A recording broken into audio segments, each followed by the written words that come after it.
delete the first one and then like Hey yo, and we are back, guys. All right. Just like that.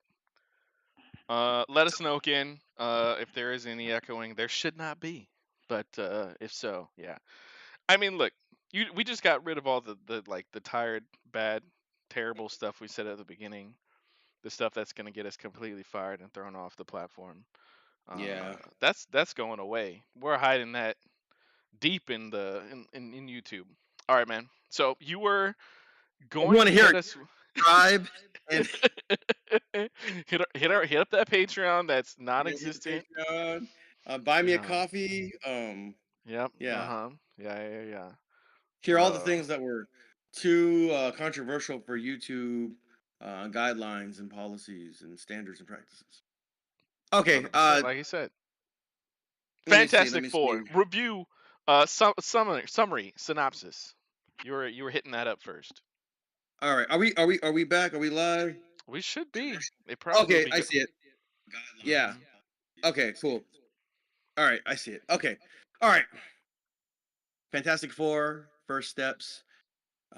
It is Earth 828.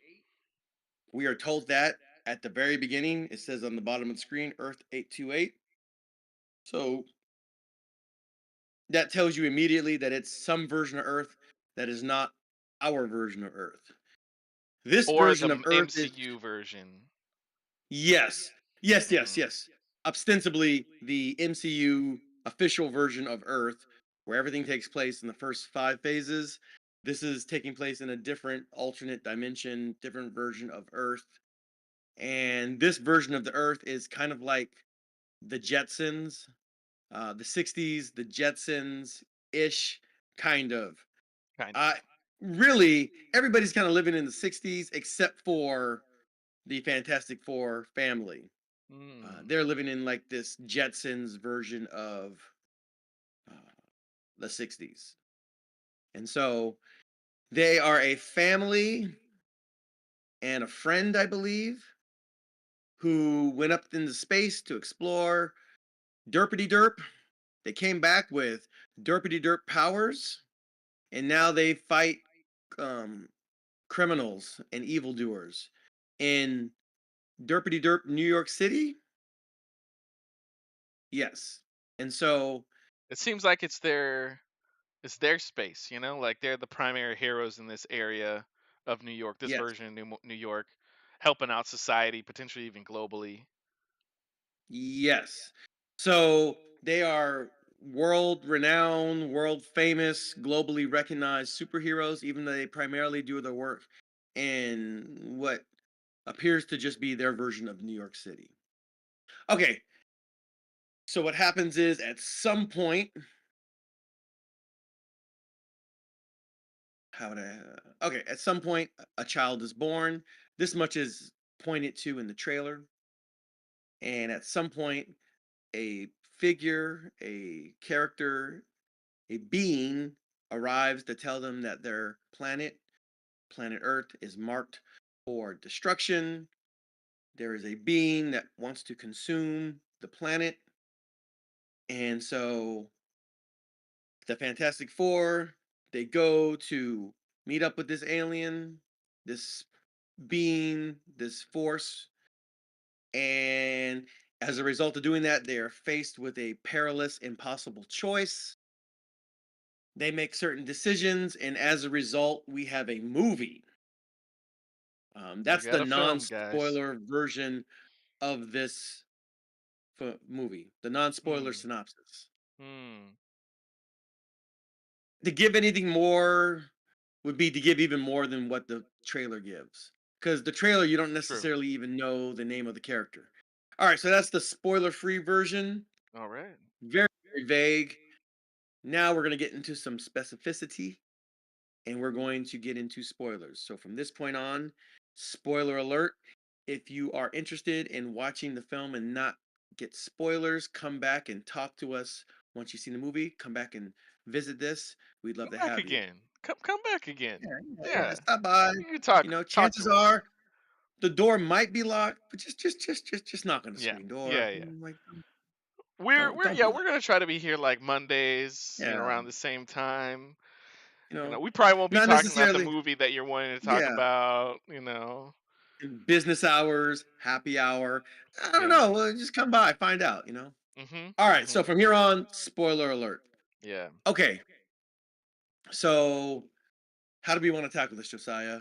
Shall we just talk about what we liked or what we didn't? Let's talk about what we liked, and then we'll talk about what we didn't like, and then Yeah. we'll talk about some other incidentals. And if anybody wants to participate in the chat, we'll take a look at that after we've covered the main sections, basically what we liked, what we didn't like, and just our kind of overall takeaway from the film.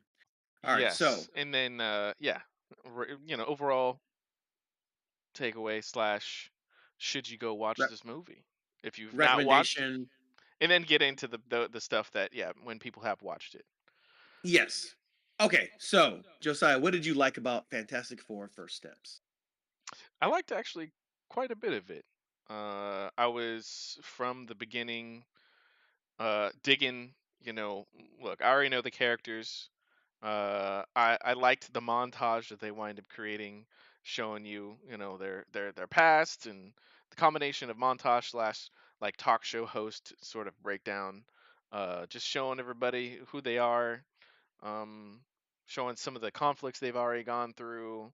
We know they've been doing this for was it like a couple years or something already. It's cool seeing some very iconic shots like from the comics. I think there's like the first Fantastic Four cover recreated with that giant like green monster guy sort of like coming out of the ground. Um, but yeah, I mean beyond that, like I bought all the actors playing the roles. I think that they seem to be pretty close to like what I already felt or understood about them, while also you know fleshing them out a little bit more. Music, I dug like even from last year's trailer when they kind of like unveiled the music. It was cool. You know, it had that sort of anticipatory, hopeful, retro feel to it, made by Michael Giacchino. I There wasn't any point in the movie where I thought the music, the score just like didn't work in any particular scene, and I was excited to hear that like the Fantastic Four theme when it would show up. Um, yeah, I mean, this was just kind of a breath of some fresh air, not total fresh air, but I'm like compared to what we've been getting for a little while. Like, look, I already did enjoy Thunderbolts this year in its own right, but this one felt a little bit more like okay, all right, I'm seeing an actual like big theatrical release sort of a film. But yeah, visually cool. There's some awesome characters in it. I think the way they handled this Herald that shows up, there was the concern that it was going to look completely too And CG. just a minute. When he Yeah. says Herald, he means Herald, not Harold. It's not some Yeah. dude named Harold. Yeah. Like Hark the Herald. I would That's what have he liked means. that. I would have liked that, you know? I would have Like preferred to see my boy Harold, make yeah, his big screen debut, but we can talk about that later. I'm sorry. Please continue. they're not bold enough to bring Harold into this movie, you know? Like They're not ready. not They're not not ready. we're not ready. We're not. I thought we were ready. I was like I lived through the 90s. I need some Harold in what, 2025. It's been so long. Like we got to bring him back. But Yeah. yeah, special effects and stuff. There are a few scenes, and go into spoilers that I'll kind of describe. Yeah, there's a lot positive, for this film going for me. I was excited to see the film, and as I was watching it, I was entertained from moment to moment, and looking forward to what was going to happen. I already liked what the right director Max Shatman had done. Shackman, sorry, not trying to mess up your name, had done with WandaVision. And so, I felt like this was Okay. already, like he already had some experience doing like period piece adjacent kind of stuff. Um, and to do it for a theatrical release, yeah, I thought it was cool. Um, Anything specific that I really enjoyed? I love the Thing, man. Like the Thing is one of my favorite characters when it comes to Marvel. Uh, and so positive. I think he looked great. I thought the actor from the Bear did a great job performing him overall. There was some depth to his experience that you could see that they didn't actually like throw directly in your face. That they handled that pretty well to present the some of the weight and some of the sadness that he's got going on internally without just being like, "Whoa, you're struggling with looking like a hideous monster while everybody else looks like a normal person, huh?" Like I think they approached handling that, in a positive way. And this wasn't the very beginning of these characters. Like, yeah, like I said, we had gotten a little bit of a montage breaking down how they got started, how they got their powers, and some of the events that they've gone through. So I could feel that the team had been together for a while, storyline wise, and I think that came across in the actual film itself. But yeah, I could go on and name a good number of things. I'll think about some more things, especially when we get into spoilers. What did you wind up liking about this film? Let's see. Hmm. I think the thing that stuck out to me the most that I enjoyed was just the production design, Mm, the Jetsons aesthetic, particularly in their mansion, their manor, yeah. their version of Stark Tower.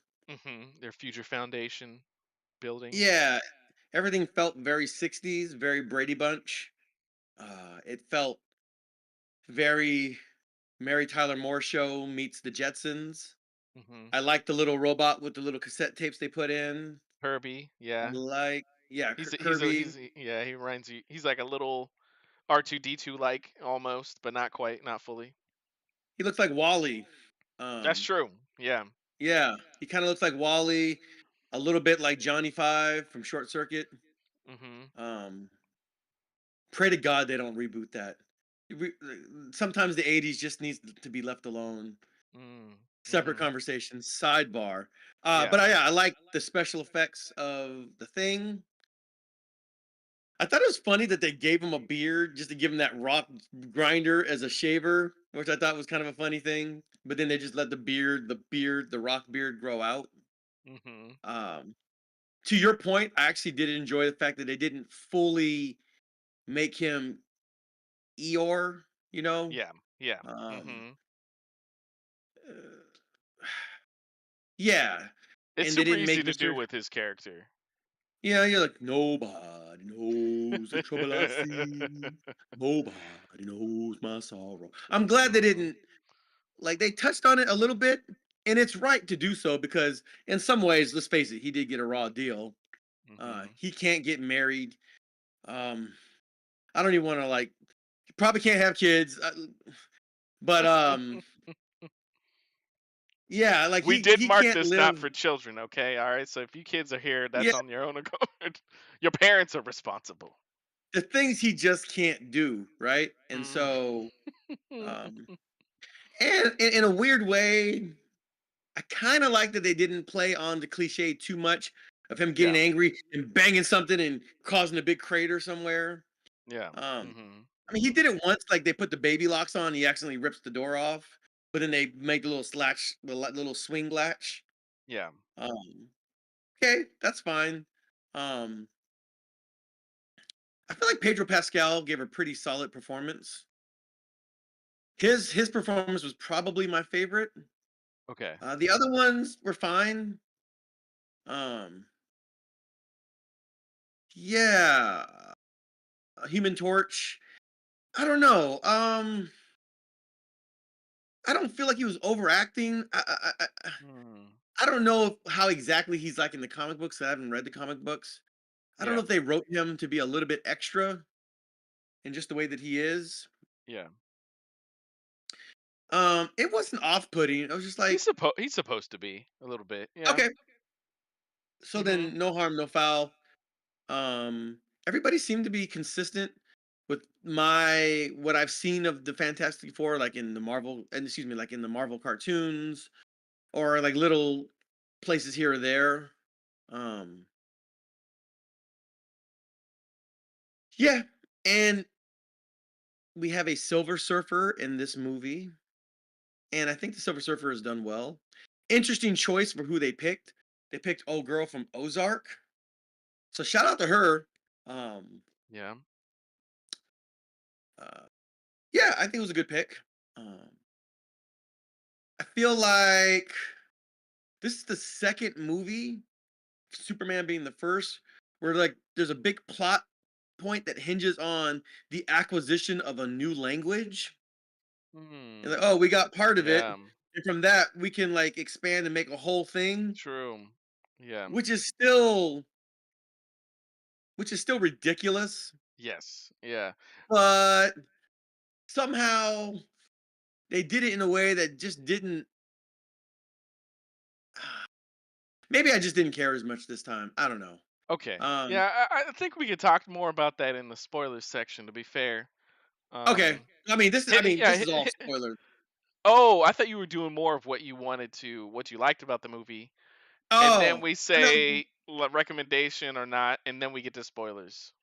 Oh, okay. Okay, okay, okay, okay. So yeah, ignore that. We'll come back to it. So just broad 30,000 foot view. Yeah. Yeah, Like, I not think like. yeah, the production design overall is pretty good. And again, going back to not making the thing the Eeyore, he did have something of a love interest or an implied love interest with the nice teacher, the teacher lady. And then yeah, for me, it was mostly the production design. That was probably my biggest like positive, and Okay. the acting was fine. Yeah, Yeah. that's pretty much Yeah. all I got. All right. Sweet. Now let's hit you first with without spoiling a couple things maybe. Yeah, it's so tough. It's so tough. You know what? Look, well, we'll leave to the things we didn't like to the spoilers because I think we really need to go there. So first, Okay, let's just say, yeah, is this a film people should go watch? If so, go to the theaters with your family, spend the $100 to bring everybody, or watch streaming, or watch only if you have like a movie pass or something, or don't watch it all. okay. Well, number one, you really don't need to see this movie in 3D. I saw it in real 3D, Okay. and the issue with the 3D, it comes down to like what's in the foreground and what's in the background. Okay. And whatever's in the foreground, so let's say I'm the actor and Yeah. my hand represents the person that they're speaking to, that's either Yeah. like in front of them. This becomes so blurry that it distracts from the subject, right? Oh, yeah. Because the Okay. 3D, like the 3D, it just becomes a distraction. This was Yeah. also true in the Superman. And so Okay. you really don't need to see it in that format. I don't know if the IMAX 3D would have been any better. I saw it in real 3D, Probably not. and it probably would have been the same issue. Yeah. And so Mhm. you really don't need to see it that way. All right. Yeah. I would recommend just watching it normal. Okay, so that being said, this is a Netflix movie. This is a Disney Plus movie. This is a really good Disney Plus movie. If you have a Stubbs pass, if you have a Fandango pass, and you just feel like going out, yeah, check it out. It's fine. Um, but I would say it's a Disney Plus. You're gonna really feel good watching it at home on Disney Plus. That's just my take. What do Okay. you think? Yeah. So one, I actually had not thought about checking it on 3D. Outside of there was an option to potentially go see it on 3D on Thursday, but in general, I've been staying away from 3D when it comes to live action films. I'm still Yeah, kind of trying to overall hold to my decision to watch fully animated, fully CG things in 3D. That's when I'll go. Because I mean, yeah, I mean, if it's not already filmed for 3D, I think it makes a difference and makes it not worth it to watch live action in 3D. And then even if it is, yeah, yeah. I can't think Which, of the last like film for 3D thing that I ever saw or heard yeah. them make. Honestly, Quick side note. yeah, They did have a trailer for Zootopia 2, okay, and that was in 3D, and that actually looked pretty good. I'm not the biggest yes, yes, Zootopia fan. I've seen it because I work, like I've seen it before. I'm Yeah. not a big it's not my kind of movie. I did Yeah. see it. It's fine for what it is, Yeah. but the trailer was actually really fun, and the Okay. trailer was made in 3D. And Yeah. so Zootopia 2, if you like the Zootopia movie, could be a good movie to see in 3D. I'll just leave that there. Yeah. I'm probably gonna do that for either Zootopia or the Bad Guys. I don't know, this week or something. Anyway, for Fantastic Four, I personally would say I think I agree. Don't spend the $125 to bring you and your whole family to it. Yeah. That's a lot. That's a lot, and I don't Yeah, know no. that this experience is gonna appeal to every last person in the family.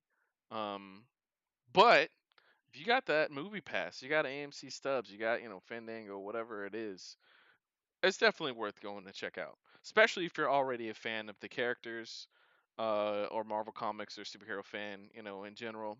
I probably am not going to be pushing every last person. I won't say every last person should go watch this film. Um, Especially if you feel the fatigue already. I don't think that's going to do anything to cure you of that. But if you just got a day to go check out a movie, you don't know what's out there, you want to watch something that's entertaining, but not challenging you specifically, like dramatically or emotionally and stuff. Yeah, yeah. I think it's worth checking out in the theaters with your pass. Um, so with that said, yeah, let's jump into some spoilers. And in addition to that, what we potentially didn't think about the movie, and talk even more about things we did like about the movie. I think possibly afterwards. How about you start us off with that, Austin? All right. What I didn't like, this is kind of like a soft dislike. Yeah. It isn't so much that I didn't like it per se, but for big chunks of the movie, it just didn't hold my interest. Parts that I Okay. thought were going to hold my interest, just in fairness, I saw the movie later on at night, and Okay. maybe I just ate a bunch of snacks, and maybe I was a little bit tired, dozed off. Um, Maybe I was thinking about something or somebody, whatever. Listen, I just wasn't fully present Okay. in the movie. All right. And so, like the whole space thing where like they're trying to run away from Galacticus and the Silver Surfer, and they're trying to run away, and then they're going to the neutron star. I'm sorry, is it the neutron star or the yeah, it's the Yeah, new it might have been either that or like a dwarf star that was basic. They said basically it was a black hole. yeah, black hole neutron star that sucks matter in. And Mhm. like the way that they did it was kind of clever, you know. Um, but like I don't know, so spoiler alert, she goes into labor as they're trying to escape. Actually, Galactus induces labor in Invisible Lady, Sue Storm. Sue Storm. Yeah. So okay, so again, this is spoiler. She's with child. She's pregnant. Galacticus decides that this child is like the chosen one, has some kind of special ability or power, and will be his heir, and will relieve him of this hunger so that he can finally rest. Does that mean die? It's not clear. And the Silver Surfer is his herald, is his planet scout, the one that finds him a meal, essentially. And so he eyeballs Mrs. Fantastic, Sue Storm. That induces labor, and then as they escape in the spaceship and from his paper towel tube spaceship thing, they leave, and Silver Surfer is in hot pursuit. They jump. They make the leap to hyper speed, the light speed. Whatever. It definitely not I Star think Wars that light speed. I think they called it Definitely not that. FTL, which is typically short than faster than light. I don't think they ever Yeah, necessarily said it, but yeah, we know but that's what it definitely is. not Star Wars. Make the jump to light speed. It's certainly Definitely not not a that. hyperspace. Yeah, light speed, hyperspace. Whatever it is. Uh huh. Now, in that Human Torch guy, he's like, he's Definitely not like the blasters on the Millennium Falcon. Definitely not that. Uh-huh. But he's shooting. Oh, Yeah. but it's bending the path. But then he figures out a way to do it and hits the Silver Surfer. And like, there's like this joke that to me really doesn't land about how the surfboard is not part of the Silver Surfer's body. This Okay. joke does not land. It doesn't do anything. But he says it a Yeah. couple times in the movies. All right, Yeah. whatever. He It's just really was obsessed about it. yeah, Yeah. It's not nearly as funny as they would want it to be, but yeah. It was whatever. I only remember it because he mentioned it a few times. Yeah. All right, so that's mildly interesting, and then definitely not Wally, definitely not R2D2, Herbie. definitely not Johnny Five. Helps the Thing, definitely not Chewbacca. you know, Yeah. steer the ship. They had So their they have this. interstellar moment for a Yeah, brief second of docking the ship. Yeah, they had bro. to Can I be fly. honest? I haven't seen Interstellar, but I know what you're talking Oh about. no. I know, Okay, I okay. know, I know. Um, Dang, I should yeah, have don't. invited you. Like, what was it? They played it in December in theaters I again or know, something. I know, Yeah. I know. It's fine. Don't worry about it.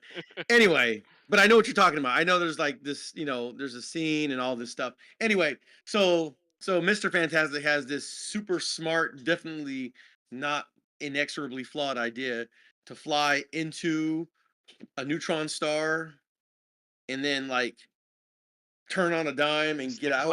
It's the classic slingshot around some Is sort it? of celestial body. Yeah, mixed in with like this basically banana peel tactic.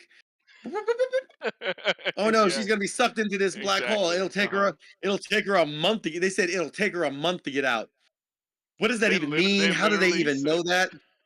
Yeah, he said like he's Mr. so It'll take her a smart. month to get out of this. Like, He I, calculated. Yeah, yeah. You know, like sure, he knows the math like that.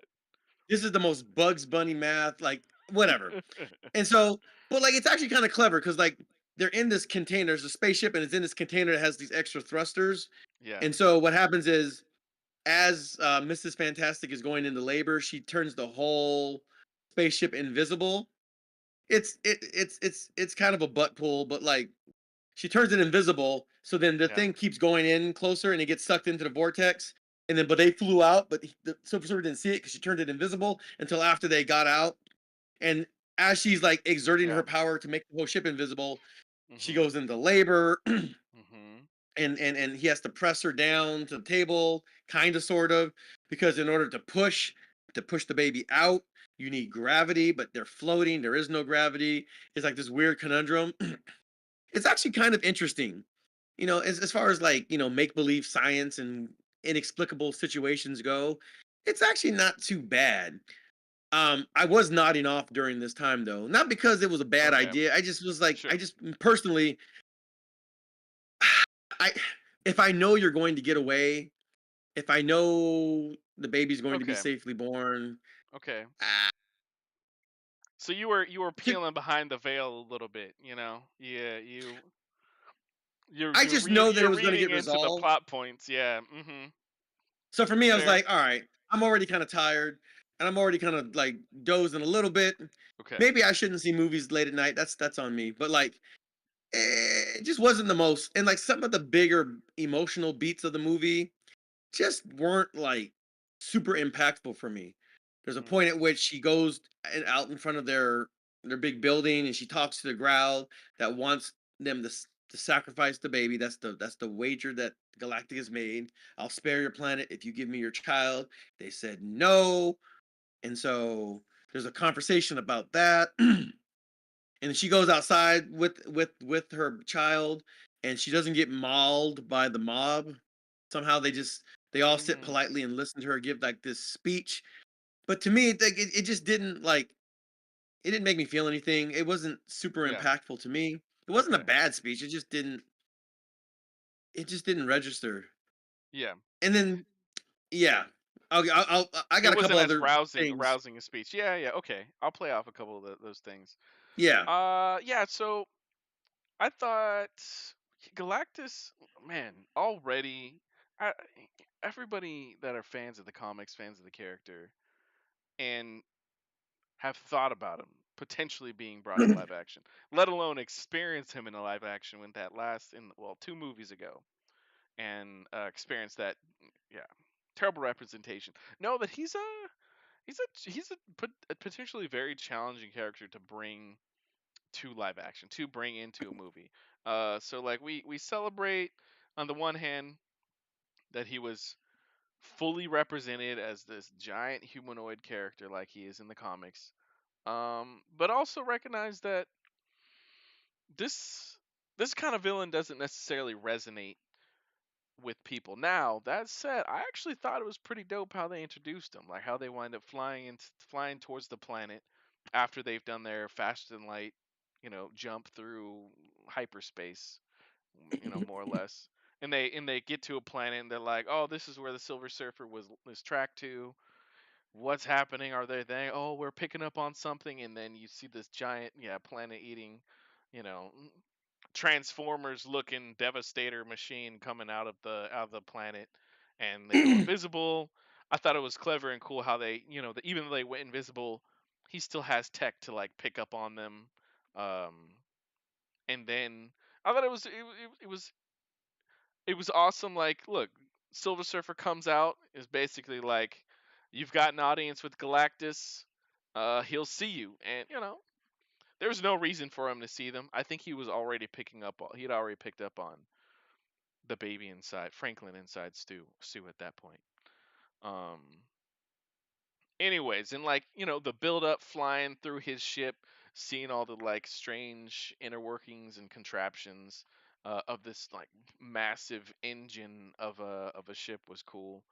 I dug the design, and then actually getting to him, and the ominous like him coming out of the darkness and like his eyes glowing red. Like, I thought if they were gonna do it, this was done in an awesome way. But also, Definitely I not the ghost of Mufasa.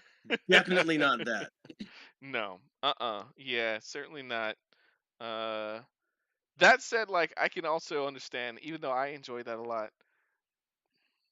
There are gonna be movie viewers that are just like, this is stupid. This is giant humanoid looking dude. Like, oh my gosh, we got a couple people. It felt a little minorly like Wizard of Oz, meeting the Yeah, wizard. You got the crew of four standing on this like giant precipice with Silver yeah, Surfer like floating there, and then yeah. But I thought it was like it was done incredibly cool, as cool as they could with the character, yeah. or at least a cool version.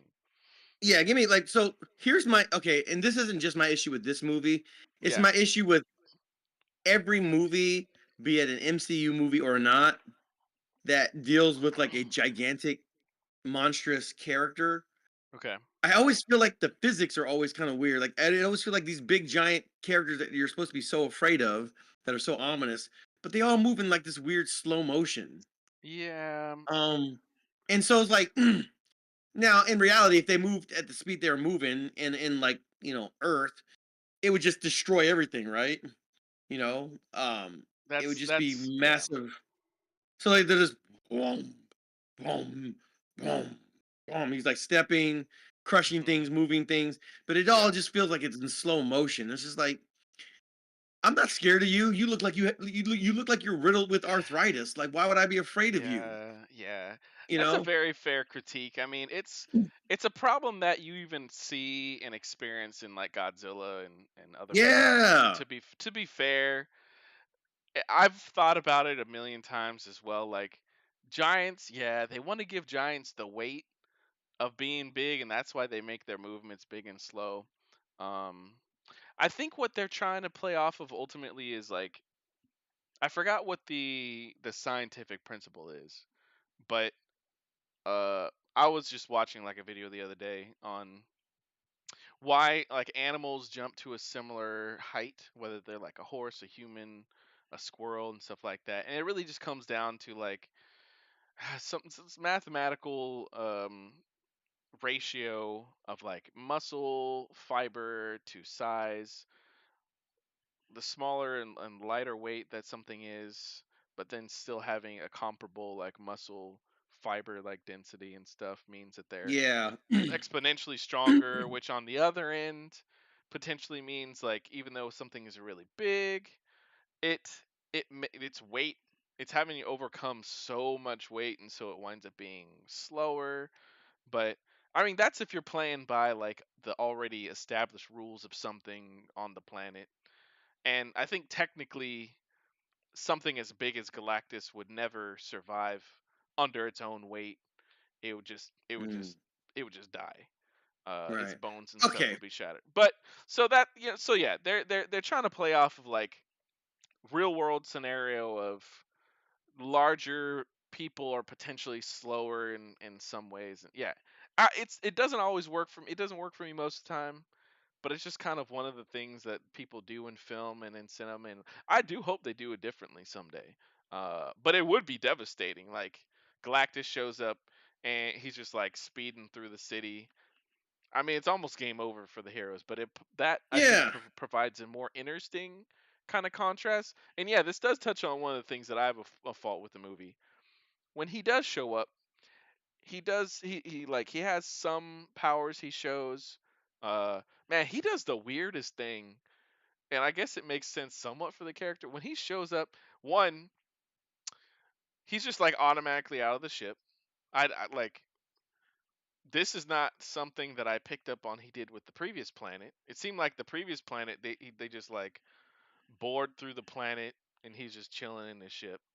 For whatever reason, because the story needed it to happen, he stepped out of his ship to get his own hands dirty. He didn't have Silver Surfer go get the kid. He didn't just have like a machine arm come out of his ship to grab the kid. Like he could do anything, but because of story convenience, he has to step out of his own ship. But he does like the silliest things at first. One, he walks by the Statue of Liberty and does this whole dramatic turn to look at the Statue of Liberty. It's like, oh, ha ha, yeah, there's a big figure right there. You're looking at it, and then when he lands on the planet, he digs his fingers into the ground and like smells the dirt. I'm like, oh my gosh, are you trying to tell me this guy like he's relishing eating the planet, smelling the planet? Like it's not just that the machine's turning everything into energy and he's getting it fed through his back. He like literally loves dirt and grass and like I it I was don't know why you bringing that up just brings up that episode of South Park where Stan's dad, Randy Marsh, he has that cooking show called Creme Fraiche. It is wildly inappropriate, but like, but yeah, in other words, he's just really getting into like whatever it is he's cooking. Like yeah. what, like so Galactus didn't get nearly that. I don't even want to talk about it. It's ridiculous, but like, Yeah, yeah, yeah. it's Uh-huh. like, yeah, yeah. So That then, that okay, so final there's that that. final battle was kind of mid to low for me, to be honest. Like I like what Sue does, Yeah, but overall it's like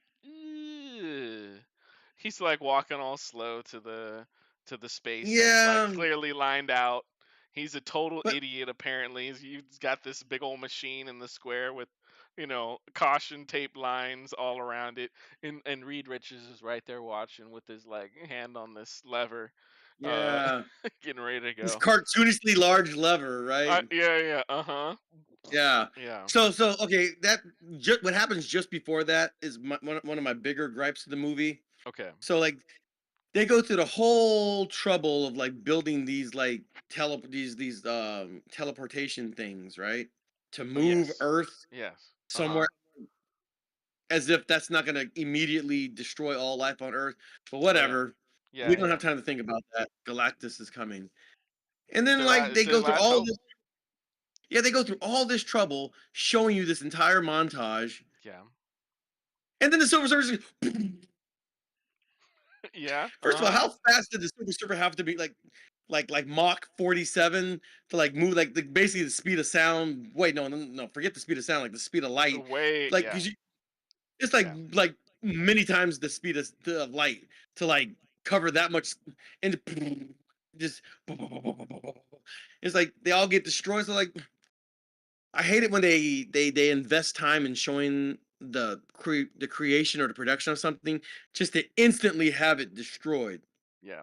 If we're not talking about a Jackass movie, then like I don't want Yeah. to Yeah. sit through all that. I actually Wow. dug it though. Because it's like it's the hopefulness of humanity coming together. And so they draw it out. They make you feel good. They're like, "Oh, this is coming together. All right. Wow."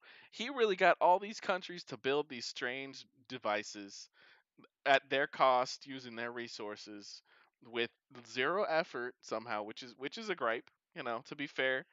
They could have better represented sides on the on that, and even giving up the child. They didn't do a great job of representing people's sides and discussing stuff.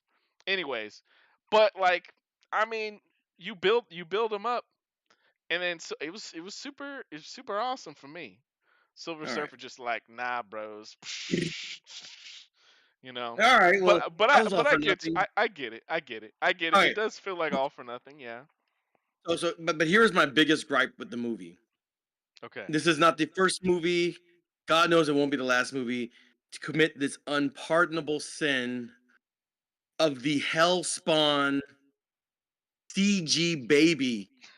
I can't do it, bro. These creepy CG babies Uh-huh. that look so fake It and so was. creepy. I can't Mhm. do it, man. Like we didn't learn the lessons from whichever fill in the blank. Yeah. What was the vampire movie? Twilight. Oh I didn't yeah. see these Sure. movies. I just saw Yeah. the honest trailer where they were making fun Yeah. of Yeah. Yeah. the fake alien Yeah. looking CG baby. Like what? Yeah. Why are we doing this? Like I don't. Okay. It's like you have Yeah. the good CG of the thing, but he's holding Yeah. the creepy CG baby. I'm like, why are we doing this? This baby looks fake. I don't. It completely takes me out of the movie. That did stand Um, out very dramatically to me when he was holding that baby. There was like some weird like aura going on around it's Franklin while he weird. was holding him. It's weird. I Um don't like it. Also, they went super hard in on making that baby cute from the get-go. Like when she showed the baby in her stomach, I was like, Yeah, wow, they made this baby look like perfectly, I almost said preserved, perfectly, manicured. immaculated, manicured, chilling, Like chilling in the womb, looking like yeah, someone like was in no there plus, doing the makeup. not covered in placenta. Like Yeah, I mean, yeah, it was just weird. It was weird. All of but that. I yeah, wasn't a big fan of all of yeah, that. yeah. I feel you. Okay, Like all right. like babies look cute because they are kind of ugly. That's kind of the point. Like Yeah, we didn't get old man. Like little babe newborns are kind of like little old men. We all say this. We all know yeah, this. Like why did we they're get ugly like cute.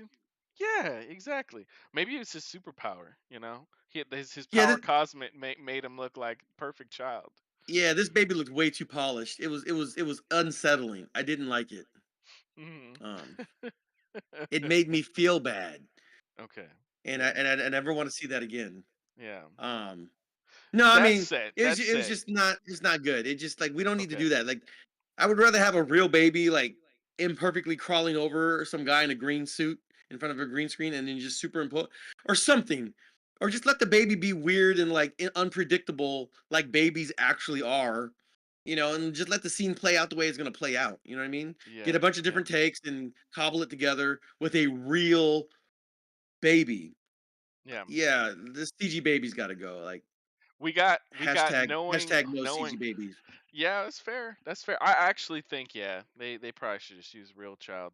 I think it probably was a real child, some of the time, but I couldn't tell you exactly the scenes. We got knowing Hornet in the chat saying the baby only looked weird because of its cosmic powers, which I kind of was alluding to. Franklin is a cosmic potato. Nice. He definitely is a cosmic potato. Yeah, so I mean All this right. this directly connects to the comics. I know Galactus has the power cosmic, and I guess yeah, and Hornet's saying that Franklin does as well. I don't know a whole lot about Franklin outside if he's like a super busted character. He's able to like create and control reality and stuff. But I've definitely heard of the Definitely power not from cosmic. the Incredibles. Definitely not from the Incredibles. Look, I will admit, even though I love the Incredibles, yeah, I think Franklin was around before the Incredibles, before Jack Jack. Although I will say Jack Jack is a way more interesting baby. Um, Yeah. yeah, yeah, power Fair cosmic, enough. man. So okay. Regarding Franklin though, did you feel as if like so? I mean, this story, first steps, like it's definitely about Sue You and mean Richard. Anakin Incredible? Yeah. Look, well, they stopped short of making him an immaculate conception child, but Yeah. they, I mean, all but in space, whatever. Whatever, I get mhm. it. Kal-El Incredible. All right. Um, We got or Janelle in the chat saying justice for Kal-El CG Franklin. Fantastic. The Kal- Fantastic Kal-El. Oh my yeah, gosh. look, I will give the movie some credit. They could have went so much harder on Franklin being OP. I mean, they had to show it a little bit. So him resurrecting his mom, yeah, he needed a little some OPness, you know. Yeah, I kind of didn't care about that because I knew she wasn't going to die ultimately. Mm, This is this is like for me. I don't know if this is avoidable. I feel yeah, like it is. I feel like things yeah. could be written in such a way where you don't have to create these like arbitrary, dire outcomes that have to be Mm, miraculously resolved. mm-hmm. Um, so that kind of bothers me because I feel like that's like lazy writing. Just put the baby on top and she'll come back to life. Okay, fine. Mm, I mm-hmm. knew she wasn't going to die. Um, But did yeah, it make other than sense that, in how they set it up? I guess I kind of don't care because we knew she wasn't going to die. So however Mm, she didn't die, if she didn't die one way, she was going to not die another way or not even be put in a position where her life was at danger. Any way you shake it, she was not going to die. And so if CG Baby saved her, then at that point, I knew she wasn't going to die, so I almost didn't care how she miraculously came back to life. It's fine, whatever. Other than that, the only thing I didn't like was the mm. fact that the whole movie we saw Mr. Incredible the whole movie. Not once was he wearing a straw hat. Not once was he wearing the obligatory straw hat. Like This bro, you look, know, you are right. You are very correct about that. But listen, it had to be I don't said. think he deserves it. Somebody has to speak up He does not. He did not deserve it. Look, he did not deserve it. You know why? When this man was being tortured by Galactus, he stretched all of like one extra foot longer than any of us would, and he held there. This man ain't got no gum to gum. He got no fruit in him. All right, look, not at all. Look. Goodness gracious, you gonna make me stand up, brother, There we go. See, that's what I brother. needed to see. Yep. That's that. Um, that's it. Mhm. That's what needed. That's what was missing the whole movie, and Mhm. it bothered me. Never mind the fact they barely showed Mister Fantastic's powers to begin with. Oh, It barely. was Yeah. minimal, It was super very. minimal. It was actually pretty minimal. They That's spent true. about as That's much true time of showing almost his everybody. powers. Yeah, I mean, his, yeah. Johnny his probably gets powers the got about as most. much screen time as like Clark Kent did in Superman. Like it Yeah. was like, all Yeah. right, well, I mean, he's Mr. Fantastic for some reason. We'll see. Oh, look, he stretched his arms so he can write on the chalkboard. Yeah. Ba-dum, ba-dum, bum. Yeah. Um, Before we go further in yeah. that, let's hit up again. We got hit up again by Noah Hornet saying it seems lost on the movie of how exactly Franklin becomes cosmic. Was it because he might have been touched by Silver Surfer, or was it just a little awakening towards the end with the revival of Sue? I almost feel like it was when Galactus like induced labor and like jump Mm. started something that was going in. Mhm. Um, that's when I mean, this is a chicken or the egg kind of thing. Okay. Was he a cosmic baby because he was already cosmic Yeah. and Galactus just confirmed it, or did Galactus make it so by Yeah. inducing labor and doing that? Wait, did you say I make don't it know. so? Make it so. Sorry, I'm Yeah. getting lost in space right now. you hear lines from Patrick Stewart and you get taken off into Ah, another direction. hey, Yes, Jean-Luc, make it so. Anyways, Jean-Luc Picard. Yes. um, yeah, it could have been Yes. Chicken for it. They did touch upon it a little bit. They had a line where Galactus said that that the baby was hiding its ability from them, In consciously hiding it. utero? In utero was hiding himself from them.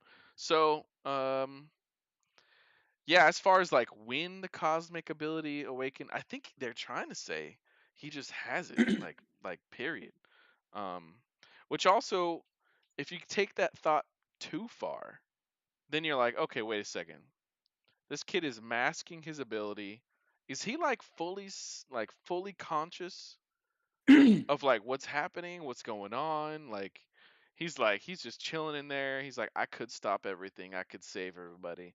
But it's going to be okay. I know the future kind of cosmic, like I'm just going to be a baby.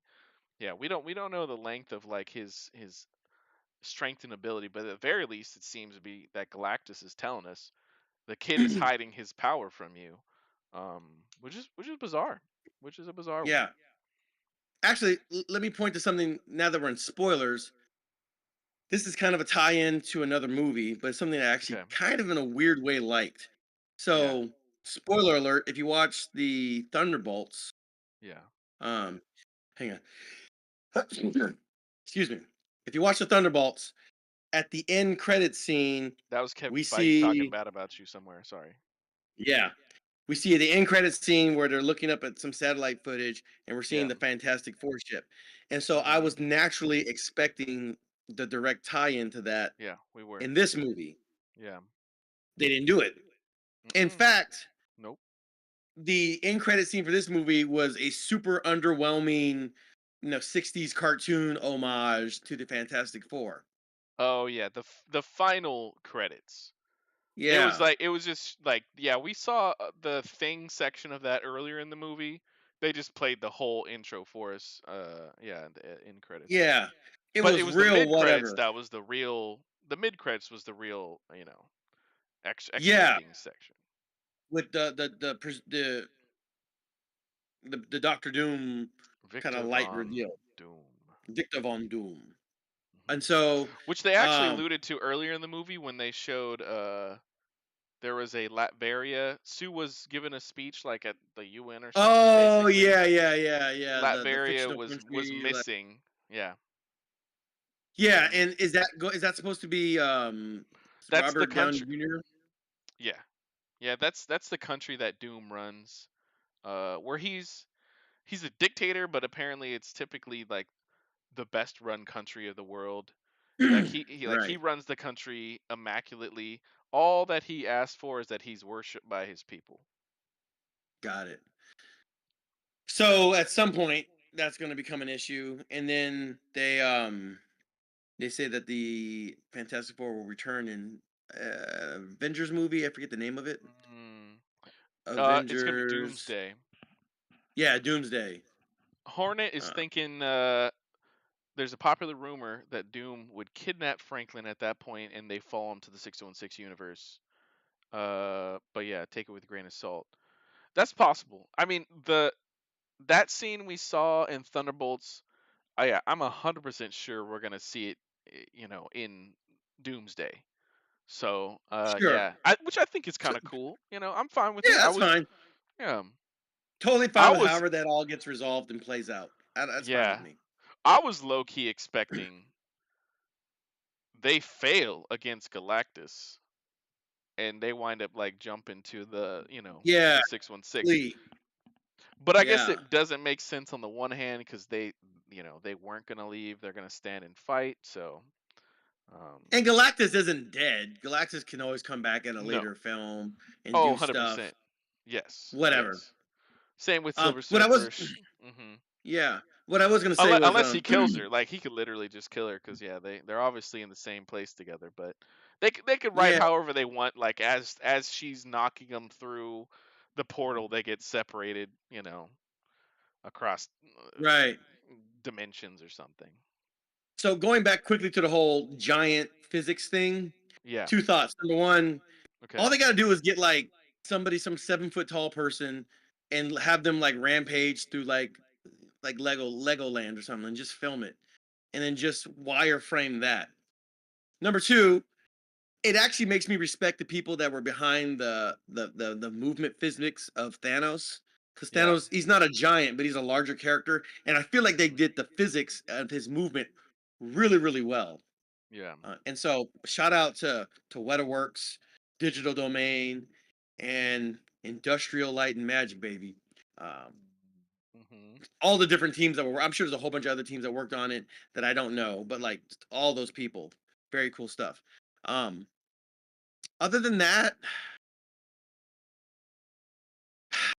yeah, we'll see how it all plays into the larger MCU.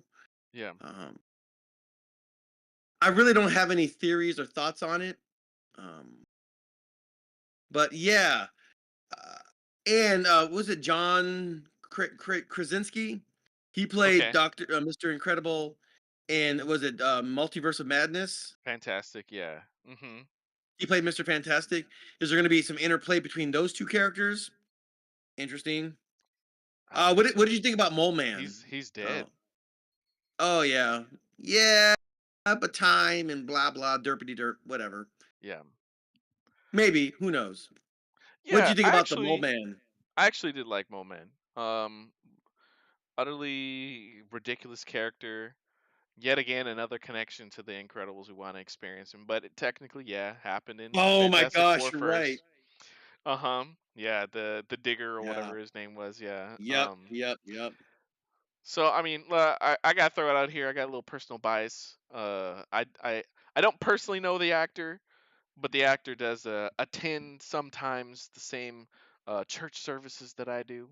That then again, I have enjoyed him in like the movies he's been in, including Cruella and what was it, something Stone. Anyways, and a couple other things.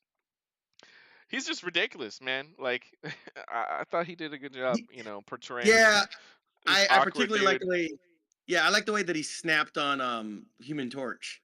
It's Yeah. like, hey, you dressed yourself, buddy. Or he said something and snapped on him. I didn't I was dress like, you. Yeah. yeah, I didn't dress Uh-huh. you. Yeah, yeah, yeah. I was like, all right. Actually, that was actually probably the funniest line in the whole movie. It is probably one of the yeah, potentially the So, funniest line of the I movie. mean, yes, he And brought a little like bit of levity. Yeah, he brought yeah, some levity to the movie for sure. he did. But then also like there was some depth to his character as well because I mean you could see like the ridiculousness. Like it was cool seeing him in the montage at the beginning introducing him. You're like, uh-huh, yeah, this is like the weird and wacky 60s influence from the comics like represented Yeah, on screen. And then like Pan Am Airlines. Yeah, yeah, and then like what, halfway or a third through the movie, we see that like Sue has made a connection with them. And then she gets to pay off that connection by like bringing him in on this plan where even though he was like rude and was putting forth all this bravado to everybody when they first showed up to that later meeting, yeah, once all the other guys get out leave the room, he's like, "All right, Sue, what do you need?" And I'm like, yeah, "Okay, yeah, that's yeah, cool. Like yeah. he's not just I this kind of fake like that too. character." Yeah. Yeah, Uh-huh. there's some level of depth to him. Mhm. Some sense of the greater good, even though Mhm. he's kind of like a smart aleck. Yeah, I actually thought that was done well. Um, Yeah. Another thing, actually, in the category of things that I like, going back to that, I'm kind of a sucker for good product placement, Oh yeah. and there's a lot of good product placement and like time period appropriate product placement all Mhm. throughout this movie. So Mhm. I actually am a big fan of that because you could Mm. easily you could very easily K drama something like that and make it Yeah. so on the nose and in your face Yeah. and so like shameless that it takes you out of the movie, It's very possible. like Oh yeah. fill in the blank X Korean drama on Netflix. Yep. Like you could easily go in that route. And they Mhm. always, like, yeah, there's Mhm. Coca-Cola, there's 7-Eleven, there's, whatever, 7 Up, I think. There's a Mhm. couple ones that I caught, but it just made the world feel lived in like a real place. And that's what It's good true. product placement is supposed. Yeah. Oh Yeah. man, that's Yeah. I agree. tough. and I could sure use a nice cool drink. Here's a 7 Up. So, as you already know, Hideo Kojima of Metal Gear Solid fame made Death Stranding 1, Death Stranding 2 that just came out this last like June or something. Yup. Anyways, Death Stranding 1, everybody once they saw it in the trailers and in the game, there's a section with the main character what was his name? Bridges. Anyways, something Bridges, I forgot his name right now. Played by Norman Reedus. He gets to his like rest area, and right there on the table is like Monster Energy, and they in the like tutorial have you like go and grab the Monster Energy, and he's like holding and drinking the Monster Energy. Funnily enough, like I don't know, a month or two after the game launched, I guess maybe there was like a time period connected to the sponsorship. They removed the Monster Energy for another, for just like a random in-game brand. But yeah, Interesting. it always pulled you out of the game. You know, him drinking that. Right. I I mean, will listen, if say, you hmm full Wayne's World and just do it that way, and like lean into how like the shamelessness of it, I'm totally cool with that as long as you yeah, own it. You know what I mean? yeah, yeah, Like I yeah, don't in Wayne's World where like he's wearing all the Reebok and we'll have a nice meal with Pizza Hut. Like, but it's like it's what they're doing that it actually yes, makes it enjoyable. Like yeah, depending on how you do it, it can be done well. yeah, Um, yeah, Hey, shout out to Knowing Hornet 77. We really appreciate yes, your engagement. I see that you man, asked another question. yeah, It yeah. said, how did y'all think about Johnny not being a completely immature ladies' man and actually having character development? Um, yeah, as I understand, he's a bit of a ladies' man in the comic book, right? Yes, he's terrible. I mean, depending on the writer, he winds up Yeah. ruining the reality, almost reality. I think what the last thing that happened with him, maybe like 4 or 5 years ago, that was like ridiculous. Was he what was it? What was it? He wound up like cheating on his wife with oh, what character was it again? Storm. No, no, no, no. Was it? No, it wasn't Storm. It was oh, it was Doctor Doom's wife. I forgot who that character was, but he was married. Ivanka Von Doom. I don't know. Yeah, yeah, yeah. Whatever. He Yeah. was, so he was married to somebody. Johnny was married to somebody else, and Doom was getting along with everybody. He was like yeah, he had turned a new leaf. He was helping out Oh, society. He wasn't just trying to rule and take over. Like him and Reed and Fantastic Four were getting along. He was about to like, they were about to change the universe. Yeah, it was and Doom's he's wife. such a serial philanderer, Yes, adulterer that he just went that and ruined the whole thing. that he went, and I don't remember if he was the one that seduced her. I think probably. They wind up having an affair. Doom found out about it, ruined everything. One of the most disturbing things the writers wrote about that interaction, though, was Johnny's wife was elsewhere, heroically saving the day. But she, I think, is like either a mutant or like an alien of some sort, or just like another being, not specifically just human. Apparently, they wrote it that her and her race are like soul bonded to people. So she was 100% aware of the cheating while it was happening, and Oh, experiencing it while she was around there. Yeah, it was like, oh oh, my gosh, y'all writers this are is super dark. Yes, that's really jacked dark. up, messed Yo, up. Yeah, yeah, it was insane, man. Anyways, that's yeah. probably one of the more worst things that he's done. But yeah, they do write him for sure as ladies, man. Um, Not all the time. I mean, look, typically, I've not read a ton of Fantastic Four comics, to be clear. But yeah, typically he's supposed to be like a fun character, brash character. He's the, the most exciting. He's the most like self-absorbed, narcissistic character, but he's still always got like the good side of him.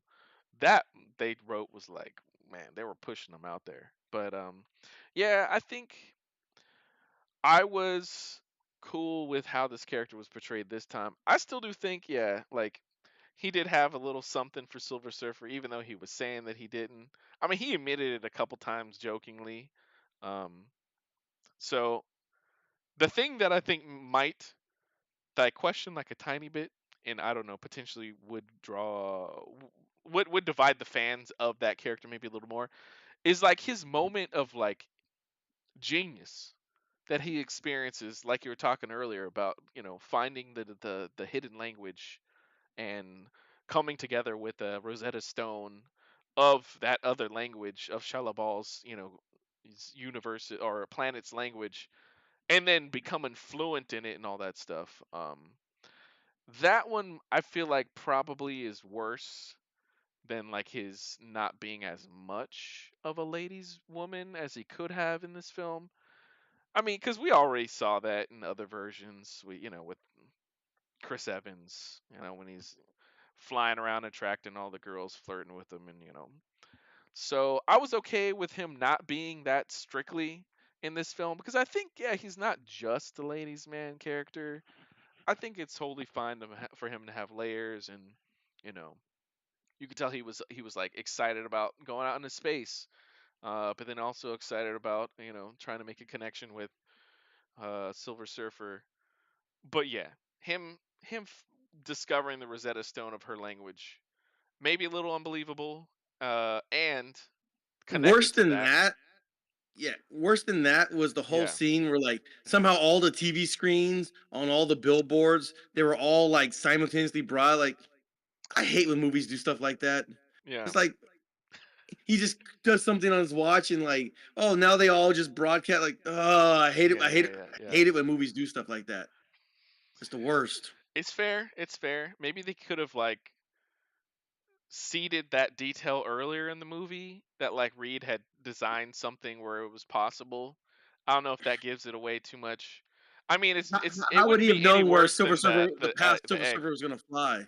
Yeah, like, how? I mean, even if that was true, how would they know that that she was going to fly past these specific monitors or Yeah, jumbotron screens to do all of like? It's just it's too like just yeah, it's too it's too much of a butt pull. Like I just can't. I there had to have been a better way to write that. To me, yeah. that's just like lazy cop out Yeah. writing. I think it's a little bit of the movie magic. They needed to happen in that way, just like he needed to basically become fluent in the language. Yeah, I understand. And Llama, that kind of llama, like ding dong. I learned your language. Like, oh, please. Do we have to do this? so uh, Horn is asking anyway, about Reed Richards and Pedro Pascal's portrayal of him. First to segue, I thought it was actually maybe a disservice to Reed Richards' intelligence to have missed out on that like language detail in all of these LPs that he was giving Johnny, because it seems like he listened to the messages like at least a little bit before passing them over to Johnny. And so we just kind of have to believe that he's been doing this for a while. Um, and there's and also it's that like, kind of trope of like, hey, I have this big idea. I got the. Oh, not now, buddy. We're busy doing this stuff over here. yeah, yeah, yeah, Please. yeah. Like, isn't he? Didn't you pick him because he was so smart? But now you're just going to ignore him. hmm Oh, come on. Can we please not do this? Stuff like that gets on my Yeah, nerves. yeah. I mean, I guess Reed does say that he picked, yeah, the best people that he could that happened to be his yeah his wife. All my You homies, know. yo. Yeah, I know, right? They all all geniuses, bro. the all the all the My boy from Southie, he wicked smart, you know. hey, hey, talking about this guy and his crew. Look, it falls in line with Yeah, that too. translation. Hey, buddy, go hit the breaker switch. You know, we ran out of power transporting this egg. Oh, Yeah, yeah, yeah. yeah, stuff like that. I Which, was like, come which, on. yeah. Which, to Is be that in the fair, comic book? I don't know. oh, as far as Probably like not. Johnny not being smart or That something. scene, yeah, go hit the breaker switch because we shut down all of the eastern seaboard of New York, teleporting this egg from here to here, you know? Nah, that was just a joke. I Uh, think no, yeah, that was honestly just a joke. At Johnny's yeah, okay. expense on him being, super eager and not so intelligent. Um, Except Yeah, the you fact know that what? he To is be super fair, intelligent because he's an astronaut. yes, I guess. Ugh, To be fair, for so whatever. what I was saying about Reed and the LPs, I guess the movie wants us to believe that his mind is thinking about everything, but he is so stressed out about having a kid to the point where he's like baby proof everything. I thought one of the funniest, the coolest line moments was them, walking out onto the balcony and he's pointing out like where all the villains are and that they're like, he's got bots and stuff trying to like, keep a watch and all that stuff. And they're like, "Oh man, you baby proof New York." I thought that was a nice little line there. But yeah, There's he's so another thing. distracted, I guess, that he's Yeah, not picking up on the language detail from the LPs. Um, yeah. I'll give There's I'll another give him a little issue. bit. Yeah, there's another issue where it's like they're kind of repeating a certain like plot line or trope, but it's a lesser version of it, and I don't know how they're gonna make it make sense. Which is they had a whole conversation about how Reed doomsday scenarios everything, right? And plans so that it doesn't Hmm. happen. What's the Yes. worst case Yeah. scenario? I have to think about it so I can think of a way to stop it. Yes. But that's just a Yes. poor man's version of Doctor Strange's. I've seen all the million and one scenarios. This is the one scenario that works, you know? He did that in Infinity War. Remember? He's doing in the Lotus position and his head's going. He's looking at all the different millions of scenarios, you know, and this was the only way. Remember he said that as he like disintegrates? Yeah. This is I like a could lesser version of that. You know what I I mean? could I could see you viewing it as that. I think Yeah. the intention was not specifically to be just that. I think it was more focused on the emotional kind of ramifications of that with Fair. Sue. Um, so him needing to think about evil things, as she wind up expressing. I forgot the line that she said. I thought it was a pretty good line where she's basically saying like, you know, the things that he winds up thinking about, like, wind up more or less breaking her, because Fair she's enough. he's even considering it. To his, I mean, which I think is, yeah, I think it was a great line. Like, even though he needs to think about it, like, man, yeah, I it's think it's the reason why actually I'm being saying hurtful. that because like you say, oh well, they're gonna show up again in Avengers Doomsday, right? Yeah. I maybe I'm projecting into a future movie that hasn't been written yet, but I'm Hmm. guessing that his doomsday scenario, um, mental mapping, mind mapping, scenario prototyping is going to come into play. You know, when they come to the next dimension, and you know they have to deal with whoever the bad guy is, whether it's Doctor Doom or somebody else, Yeah. whatever the case may be. And so in this movie, that was most pertinent because of the relationship between him and his wife and how it puts her at unease when he does that. Yeah. Whether it's necessary or not, or helpful or not, it makes her feel, you know, it puts her in a frantic kind of state of mind. And that's relevant to their relationship, right? Hmm. And ultimately they end up having to do it his way anyway because that was the only way. um this is kind of like a lesser version of, to me in my mind it's just a lesser version of like half the world getting disappeared because that was the only way to get it done. um So okay, yeah, I fully yeah. understand where you're coming from. I think this will connect with Noah and Hornet asking about Pedro's portrayal of Reed. So with these characters that are like hyper intelligent, or almost like ultimately intelligent, or have the ability to look into all the potential outcomes in the world, like, I think you kind of wind up running into the extent of what that means. And so in this scenario, it's like you're so smart that you think about everything. So then they're like, "Oh man, like you got to have the tension built up so much that it's like, well, you just got to do the unthinkable." And then with, obviously Doctor Strange, it's like he's able to look at all of time, and so yeah, they have to go to the extent of there's only one possibility. So yeah, I think it's kind of Yeah, although there's the a nature of potential those that the two characters. of them, okay, so there's a potential that the two of them will have Yeah. a meeting of the minds if we get this. fabled Illuminati, right? Because aren't they both part of the Illuminati in the Probably. I'd have to look at it. I think, yeah. it's Iron Man, it's Mr. Fantastic, it's Doctor Strange, and it was it Professor X? I don't remember. No, no, I don't think it was X. Maybe was it Or was Black it, Panther? Mr. Oh, Black Panther. Yeah, it was Black Panther.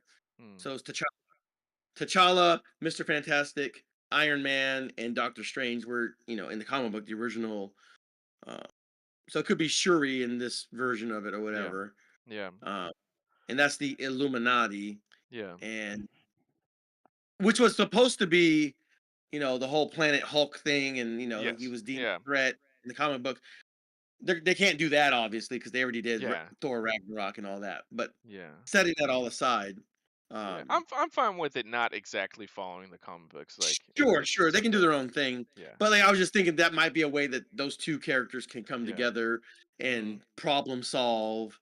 I can look at all these things, but you give me a lever and I can move the world and all that stuff. Yeah. Uh-huh. The meeting of Oh, the minds. which you bringing that up. So people will say when it comes to writing, smart characters, you're only as smart as the writer that's writing them. They're only truly Right. as smart, or more or less.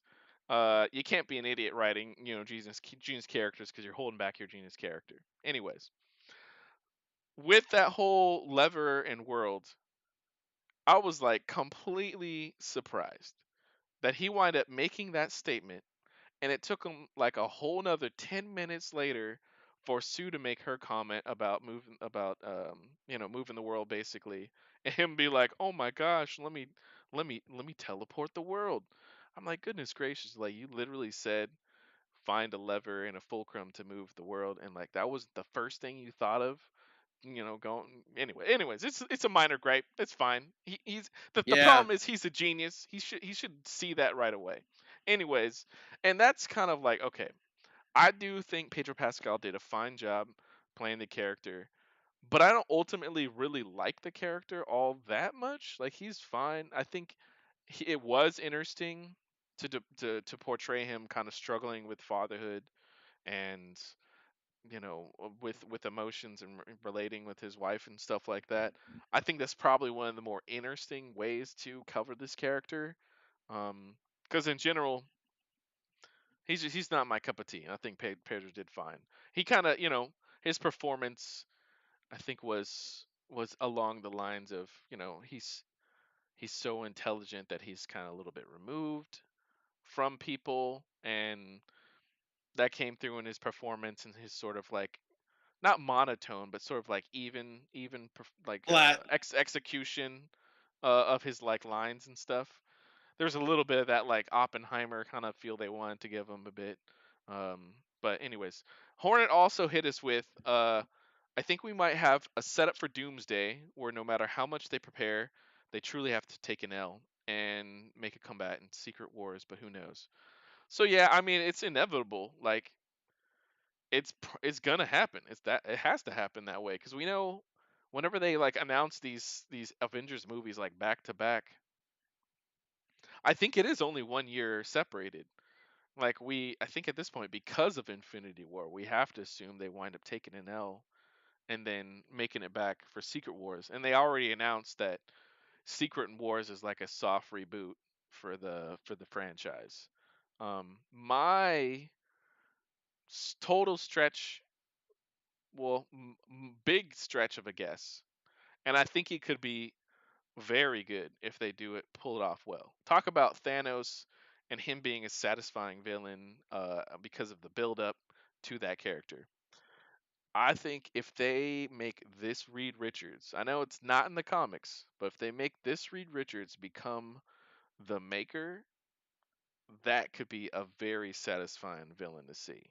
Because we've already had the seeds of in this movie of him being someone that like cares about the world, sure, cares about his family. Ultimately, he's willing to, yeah. I mean, Sue's the one that said she was not going to sacrifice the world for her child, and like and vice versa. He, I think though, because they had that conversation about thinking all the evil things and him making the claim because he has to, I think then there is a possibility that we wind up liking a Reed, being this Reed, in this movie and in the next movie potentially, and maybe by Secret Wars or for Secret Wars or something, he becomes the Maker, who's basically a grand villain, an evil version of Reed that like remakes reality along with a couple of the villains. And currently in the comics is the reason for the Ultimate line of comics, where he's written all of the heroes to not become heroes.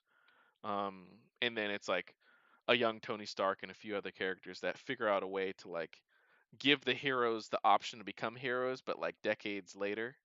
Um, yeah, this could be a very satisfying villain. Like the last big villains we've had, amazingly set up, very obviously villains. You wind up sympathizing with them and seeing their viewpoint of the world a little bit. I think if they have a hero, someone that starts off a hero in a few movies, but has that potential and then goes off the edge to become a villain, could also be like exactly what the MCU needs. Mm, okay. Yeah, I don't. I'll take your word on that. I don't. I don't. Yeah. I haven't read any of those, and so I don't know what's going on with all that. Mm-hmm. So yeah, sounds interesting. Mm-hmm. Could be good. Yeah. I Um, mean, basically, it's ha- like think of the Illuminati, except they're all evil. Like yeah. mm, yeah. So all right. Well, how does Deadpool and Wolverine tie into all this? I don't know. It'd be interesting to see how does Uh-huh. Loki tie into all this. Oh, how does the new Iron Girl? I didn't watch the Disney Ironheart, Ironheart. Ironheart. Yeah, I didn't watch it, so I don't know if it's any good or not. I didn't watch it Um, either. Yeah. yeah. But how do they all play? And then the new Avengers. So eventually,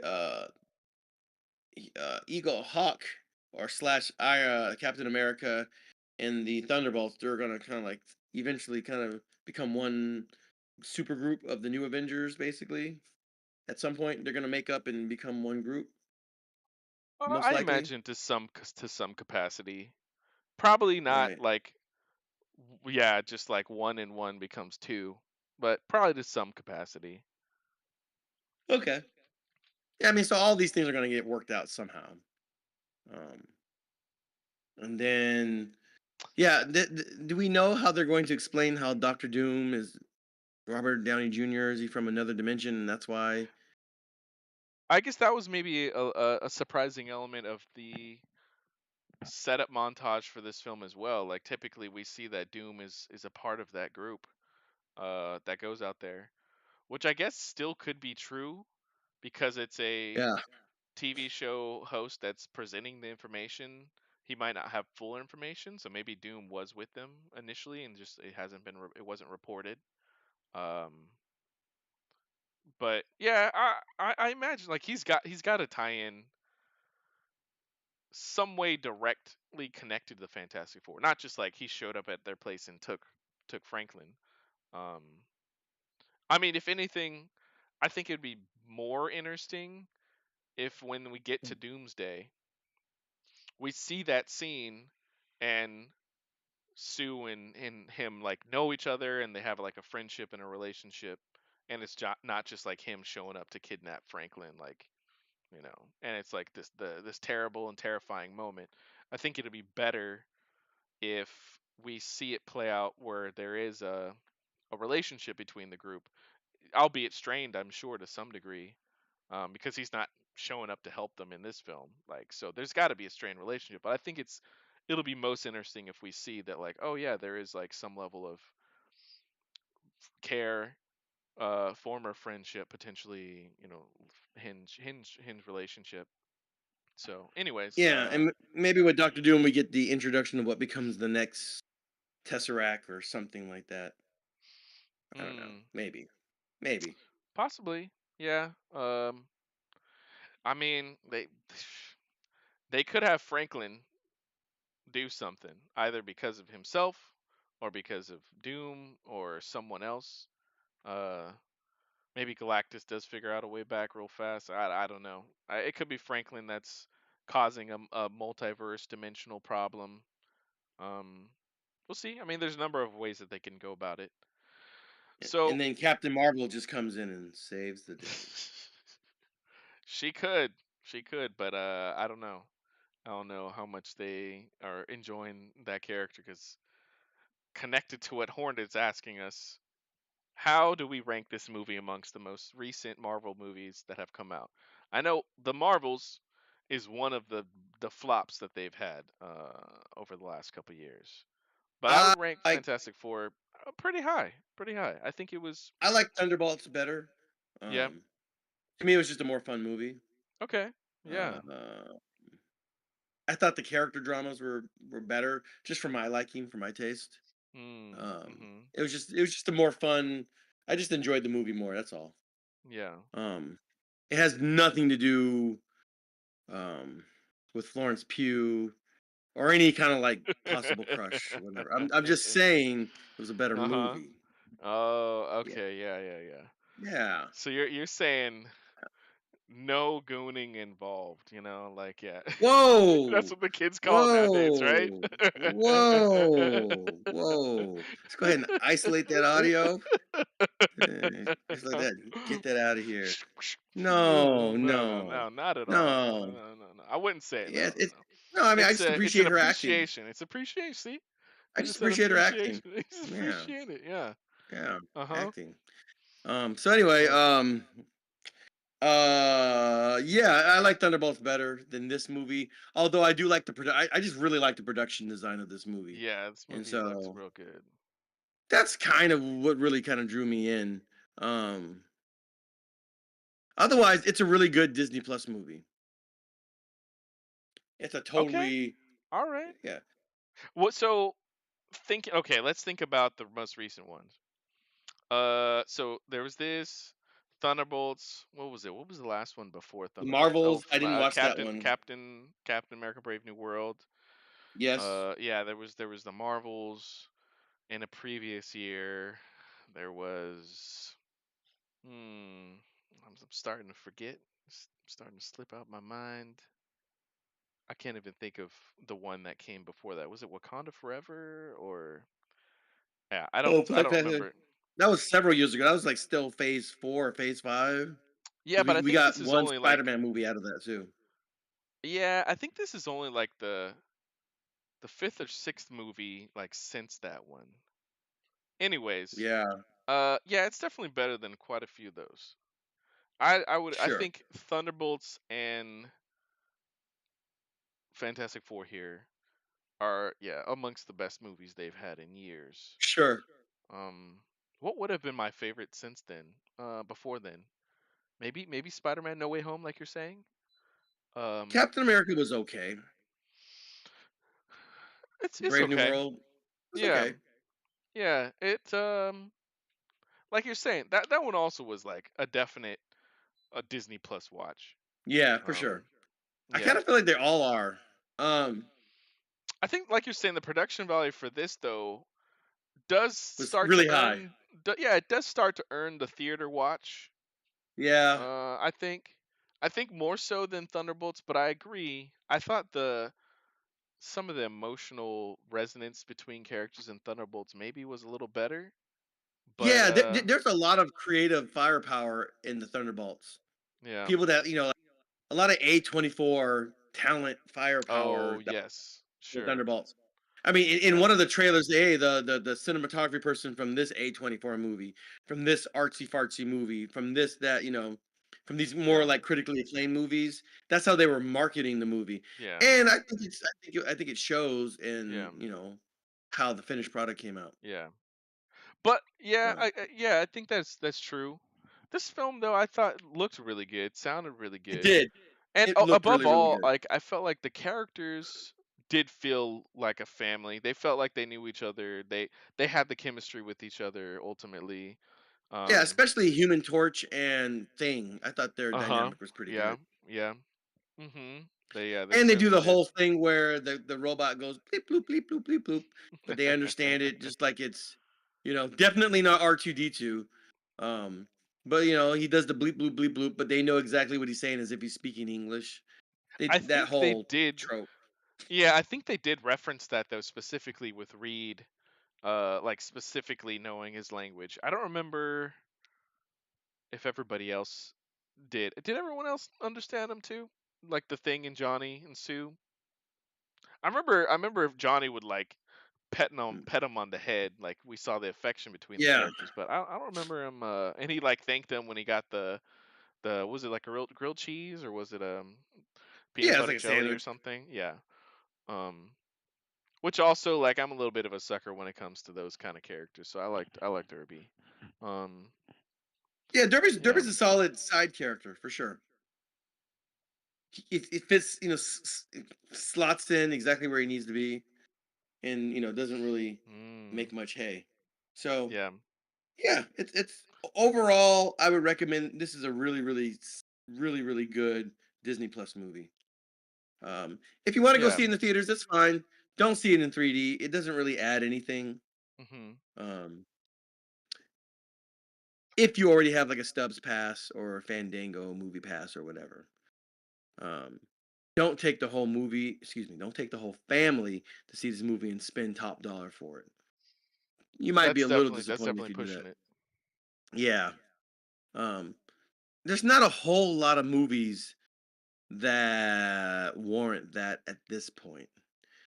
Um, but yeah, Yeah, but that's kind of my thought on the movie. Hang on, we got one more comment from yes, from Knowing Hornet. Hornet 77. So hot take kind of question. If we had to pick one movie, are we choosing Superman or Fantastic Four? Or do they belong in leagues of their own? I kind of feel like that's a good question. Uh, I would say that I would say they're roughly on parity with each other, with a slight nod to Fantastic Four just because of the production design. Slight nod to Fantastic Four. Otherwise, Superman is a really good HBO Max movie, and Fantastic Four is a really good Disney Plus movie.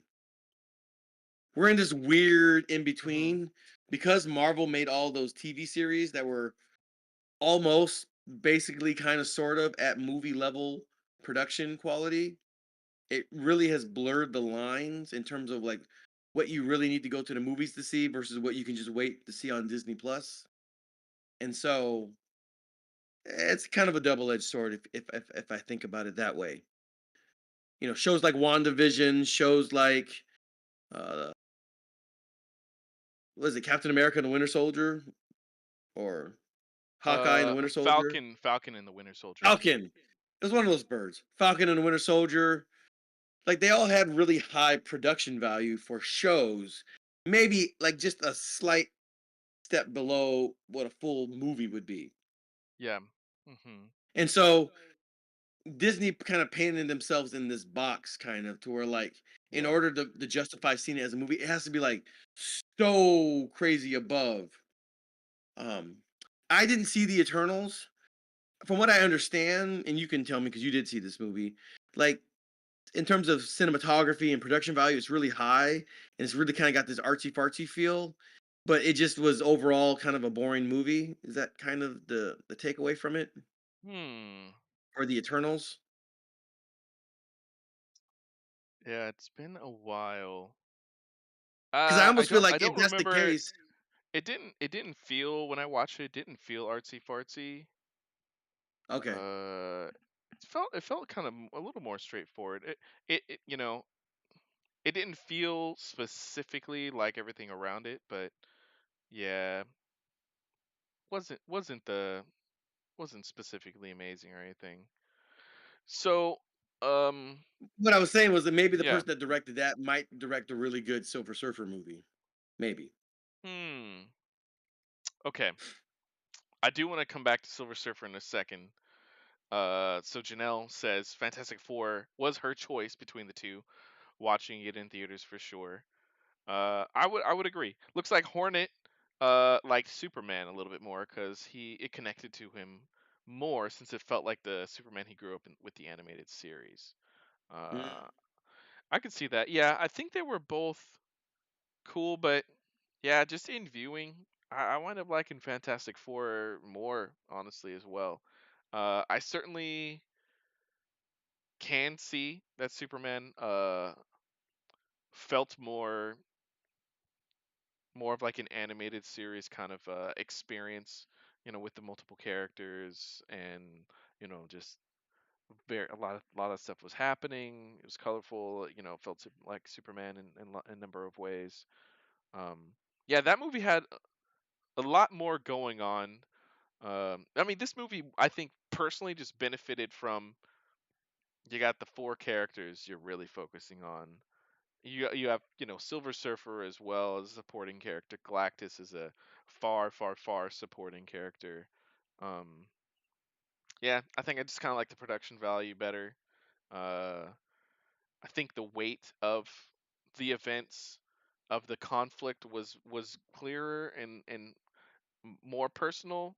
So y'all probably don't even know I'm about to have a kid show up in August. So like there is a little bit of a bias that I've got, with that experience. My experience with this film is filtered a little bit through that, you know. Mm, And so yeah, I think that in the topic being so present in this film in a number of ways, in very obvious ways, causes me to mm. be a little bit more invested in this one. Um, and I just felt like the threat was clearer, even if it's super hokey. Um, it's like okay, I guess the Gonna eat clear your planet, bro. Gonna eat your planet. I know, right? So that's the thing. That's the thing. I think now I'm putting it together in my mind. I think that the taking each storyline in and of itself, both are presenting, threats that are overall worth having a movie. This one felt more like, yeah, we got that montage of events that they've had and fights that they've had. They weren't going to do an ape man movie or whatever that villain was that had the apes or whatever.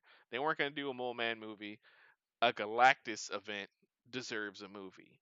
For Superman, it's almost there because it's like Lex is the one behind everything. A1, D7, E4. That's the thing. That movie felt like the like story before the big epic movie scenario that like is that Lex is going to become for Superman 2 or whatever thing they do next. So that kind of felt like it was the rumblings beginnings of something, and that's kind of part of the reason why it felt like an animated series episode. It felt like a B storyline that was setting up for an A storyline. But then Fantastic Four felt like an A storyline with Galactus and them having a kid, and all of Yeah, that was going on. I think that's yeah, kind of like why I give the edge to Fantastic Four myself. I can see that. To me, they're roughly on parity, with a Hmm. slight edge to Fantastic Four, just on strength of production value. Because I grew up watching the Jetsons, right? So there's something Yeah. nostalgic about it. I grew up watching I Love Lucy. I grew up watching the Brady Bunch. So that whole '60s, '70s aesthetic is Mm. something that I'm very, very familiar with. It marks my childhood, and Yeah. so Yeah. with a slight nod to that. At the same time, I grew up watching the original Richard Donner Superman movies, so like I have some Hmm. like sentimental attachment to Superman. Yeah. On rough parody with each other, with a very, very slight nod to Fantastic Four, just on the strength of Mhm. creating that '60s retro futuristic world. I felt like they did that very effectively. Yeah. Yeah. But they're Yeah. both Both. like fantastic streaming movies. If you feel like it, go check it out in the theaters. But it's best suited for streaming. Yeah. Yeah. I certainly do agree. Um, with the slight edge too. I think yeah, if you have to pass, check out the movies in theater. Yeah. You know what though? Now I think about it, it's like it's directly connected to the price of tickets and stuff. Like if these prices were what they were, I don't know, in the '90s or the thousands, Oh yeah, go see everything. definitely, yeah, you go see everything in theater. Like Yeah. I'm saying, man, it's not even a joke. Like, what was it? How much do you think your ticket was? I think IMAX is like $30 basically a person. I saw in IMAX. So you got Ungodly. Yeah, you got four Usury. people. You're spending at least $120. Like, oh man, that's Yeah, why. that's a That's lot. why. Yeah. That's a lot for 90 minutes Hmm. of content. Yeah. Yeah. Because you'll pay less than that to be able to watch it on streaming along with everything else that's on streaming. Yeah. Yeah, it's kind of a it's got to be a really good movie. And the reason you would pay for a really good movie is so that they continue to make really good movies, Yeah. right? Yes, it's true. It's true. Um. Like I'm gonna go watch Demon Slayer when it comes out in September. Not because it's going to be the greatest movie ever. It's going to Mhm. be like four really good regularly animated episodes that are Yeah. one Yeah. movie, right? It's true. Uh But the huh. reason I'm going to pay to go see it, or I'm going to see it in the theaters, because I want to signal to production studios, I want to signal to America, I want to signal to Japan, keep making this content and keep bringing it here so that we can watch it and enjoy it here. Yeah. It's we're voting with our dollars, and so that's why I Hmm. choose to go see certain movies. As long as Christopher Nolan makes compelling movies, um, and as long as people faithfully roast him for poor sound design, Oh then I'll man, I'll, I'll continue to go see him. And if he screws up the sound design, I will rake him over the coals for it. We'll talk about it. I've done it on brother, 2 movies so far, I'm gonna be Tenet so and man. yeah, Tenet and what was the last one? Oppenheimer, right? And Hmm. so I hope that he gets the message. I hope he's like, "Hey, buddy, everybody's roasting you in the comment sections for your sound production. People need to be able to hear what's going on, what's Hmm. being said."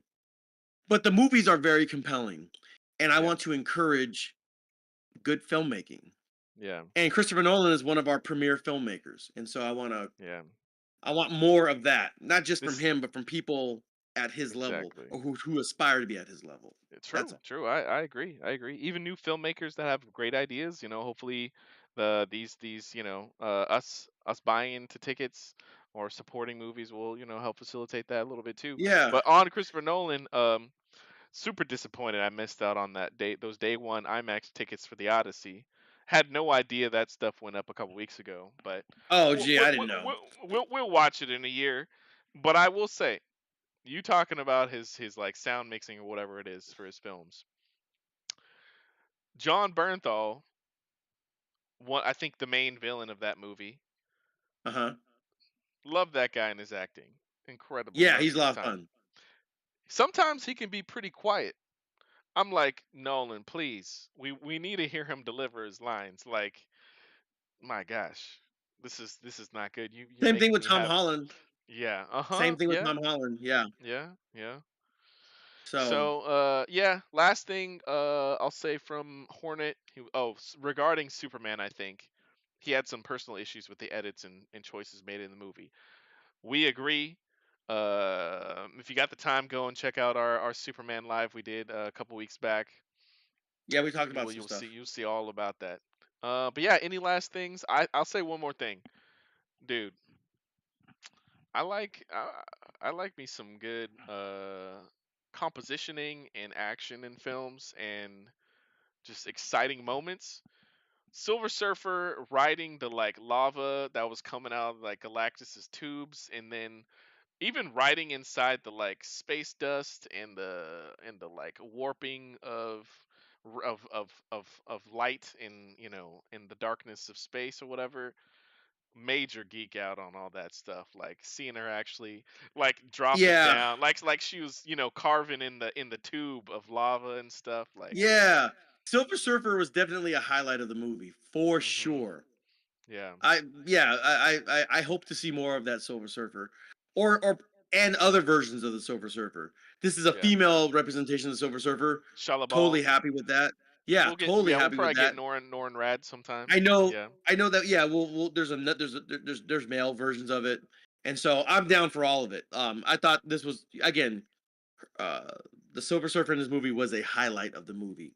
Uh, Hmm. just just the way it moved around and it did what it did. It didn't overstay its welcome. Yeah. I say it. She didn't overstay her She didn't. Yeah, welcome. yeah. Yeah. I don't know if Man, they like if they're assigned gender. I don't know. Whatever. well, She we should well, Fair. I mean, they showed We her as a saw that woman. she's a woman. Yeah, Yeah, yeah, yeah. yeah, Yeah, so I mean, she was personified as a woman. She's, shapely woman. And so yeah, her character, what she represented, the things that she did, even the yeah, things that annoyed me. It's just like, oh, yeah, blowing up everything. But that's consistent with what the character would do yeah, um, yeah, in service to Galactus. So, yeah. yeah, definitely a very solid character. I look forward to seeing more of Mhm. Shalabal Yeah. or another version of the Silver Surfer. So, if we Yeah. get more of her, I'd be totally happy with that. So happy. And even though I was like, while the ending climactic fight was happening, I was like, "Where's Silver Surfer? I want to see Silver Surfer." Even though it was happening, they did pay it off really well when Johnny was blazing in and she just smacks him out of the way to Boom. like hit Galactus. Yeah, made up for her not being in that fight earlier for me. It was such an epic moment. Yeah. So, yeah, man, I think that pretty much wraps it up as far as the review goes. Yeah. Yeah, thank you for tuning in to our review of the Fantastic Four First Steps. Mhm. Um, Big shout out to Janelle Iantorno and Knowing Hornet 77. Um, Definitely. Knowing Hornet 77, you really showed up today to Yeah. ask some really thoughtful, uh, helpful questions, clarifying questions, Indeed. and you really contributed to the conversation, and we Mhm. appreciate you.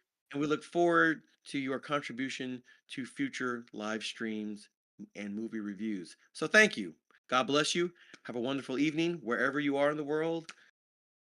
I hope you're doing fantastic. Yes. Hope you are. We got one last quick question.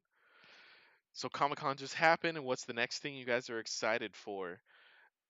Mm. I did not look at very much that happened at Comic Con, to be honest.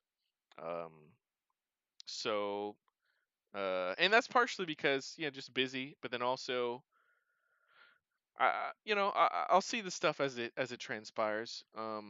Let us know if there was something like one thing that was really cool that happened there that you liked. Yeah, Yeah, I'm not I I'm kind not of familiar with it. the only thing I saw on social media was the big Marvel drone show, which was Mhm. incredible. Mhm. That's all I saw. I mean, I saw stuff online. People were there, in cosplay, that type of thing. Looks like people are having a standard good time at Comic Con. Always love to Mhm. see that. As far as what I'm excited for, we have an Aaron Aronofsky movie, Caught Stealing. I'm kind of curious about that. And we have an Ari Aster movie that's coming out. Another one, I Mm. forget what it's Okay. called. Yeah. So I Is that say where they announced Robert Eggers was doing the werewolf movie? werewolf movie or Maybe. the Running Man movie? I mean, it sounds like he's doing a werewolf movie, but maybe he's doing Running Man too. I don't Oh, know. he's definitely doing Running Man. I think he wrote it and directed it. Mm. Oh, okay. So Got it. I've seen that trailer twice already. Oh, I see. Okay. So I'm sure I'll see that. We'll see that and we'll review that. I Yeah. did grow up. I did see as a kid the original Running Man with Arnold Schwarzenegger. Yeah. It's kind of I don't know how well it did in the theaters at its time, but it's kind of like Sure. a cult classic. Yeah. So I say Aaron Aronofsky and I say Ari Aster, excited, but with a certain level of trepidation because their Mhm. movies have the propensity to be deeply, deeply unsettling. Hmm. And so I'm like, all right, am I going to see something that's going to like haunt and horrify me and haunt my nightmares? Probably, probably. But is it going to be a good movie? Quite possibly. And so, Yeah. yeah, Ari Aster makes compelling movies that, like, Yeah. Yeah. but that's effective storytelling. Yeah. That's true. And so Mhm. he didn't make a movie to make me feel good. He made me a movie to like make me deeply unsettled. And so he succeeds in doing that. And so I'm curious to Yeah. see what he's going to do. I forget the name of the movie that's coming out, but it's an Ari Aster film that's coming out. I need to go back and watch the Bo is unhappy, Bo is I angry was movie that he afraid. did. Oh, Bo is afraid. I need to go back and watch that movie. I meant to go see it. Yeah. It looks like it could be kind of crazy. But yeah, again, that goes back to filmmakers that I want to support because I want to see more Yeah. film like that. Mhm. Kind of like off the beaten trail kind of movies that aren't your standard Yeah. Marvel movie. your standard Mhm. action flick popcorn movie. Yeah. I want a large gamut of like normal to really abnormal films that we can choose to watch and pay with vote with our Yeah. dollars with. And so I'm I curious to I want see that too. Aaron Aronofsky and Ari Aster. Yeah, I want that too. I want that too. I don't think that art's justified just by being art necessarily, but yeah, I want that as well. I also want the popcorn stuff, which I did see they had Yeah, a little bit more of Predator Badlands, and to be fair, I'm very much looking forward it to looks that one coming up. interesting. That Yeah. actually looked in like the whole dynamic with the hanging android that's halfway. Mhm. Check it out. Yeah, I'm down to check it out. Yeah. Yeah. Oh, yeah, Prey was a good movie. yeah. Again, God bless you, Norrin Hornet 77. God He bless you, bids us man. a good night. Right on, fellas. I'll try to catch you on the next one. Good night. All God right. bless you wherever you are in the world. Sweet dreams. Have a wonderful week. And thank Indeed. you again. Yes. Thank Um, you. but yeah, that's what I'm looking forward to. And it'll make for good conversation, and that's what we're all about here at the Super Cinema Bros. Um, any other Indeed. parting comments before we wrap this up? Nah, I think that's good. I guess I'll just say, yeah, I don't think July necessarily let me down. Necessarily as far as the cinema goes. I Yeah. didn't reach as high heights as some previous Julys, but it wasn't a terrible mess either. Okay. Yeah. Happy. I think this is One Piece month. I think it's the 28th anniversary of the publication of the manga and the 26th Mhm. anniversary of the anime. So Ooh, we're big One Piece fans here.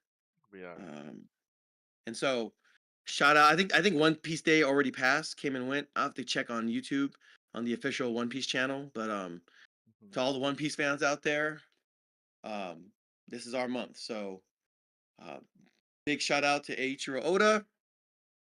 Um, anything else? Anything else? We're gonna try and hit you guys up with these lives every Monday. I think yeah, we're gonna figure out what film we'll do next week. Potentially The Bad Guys 2. Um Maybe Formula One. Maybe Formula 1. Yeah, we'll figure out in yeah, and in the weeks that there isn't anything special or big that's come out, we'll figure out something fun, whether it be a movie that we wanted to watch, had been wanting to watch, an anime, could be, yeah, we'll see. Classic movie. To be classic You film. know, Yeah. Mhm. could be like Goodfellas or something like that, Yeah. or just movies that we particularly like. Yep. Um, I just rewatched on this past Friday The Fellowship of the Ring at a friend's, basically like, private theater setup. Mm. We'll be talking about that mess Monday oh, also. yeah, that reminds me. One of the trailers was like the 20th anniversary of the original Sam Raimi Spider-Man movies, and they got Spider-Man Oh. 2.1. So Oh, Spider-Man okay. 2 is obviously the best Spider-Man of the original Of trilogy. of Like them clearly, all. like leaps and bounds Of better than the first or the third one, right? Yes. And Yes. so they got Yep. 2.1s. I got these extra footage and all that stuff. So I'd be very curious to review that Oh movie. That man, would actually be a lot of fun. yes. Oh yes. Totally That down would to be watch amazing. Spider-Man 2.1. Totally down. I mean, they're Always. releasing Yep. Spider-Man 2.1 and Spider-Man 3. Spider-Man and Spider-Man 3, yeah, okay, it's fine. I mean, the original Spider-Man, the origin story, that's cool. But Spider-Man 2 was just like chef's kiss. So like, Mhm. um, yeah, that, Yep. I really look forward to like watching that one and then talking about the the the the bonus features, the scenes or whatever it is that they do. I'm totally down They to see might have that. released 2.1 in the past, but it's been a long time since I've seen it, so uh Maybe. Or maybe it was on a I'll be Blu-ray or DVD or something like yeah. that. Yeah. Yeah. I'll be down to talk about that sometime. But yeah, we'll let you know. But yeah, we're planning to make it about the same time next Monday. So come on out again and have some fun. All right. All right, Um, guys. this has been the Super Cinema Bros Bros, podcast. bros. Bros, bros, bros. Until next time, God bless. Have a wonderful evening. We'll catch you next time. God bless, guys. Have a good one. See you later.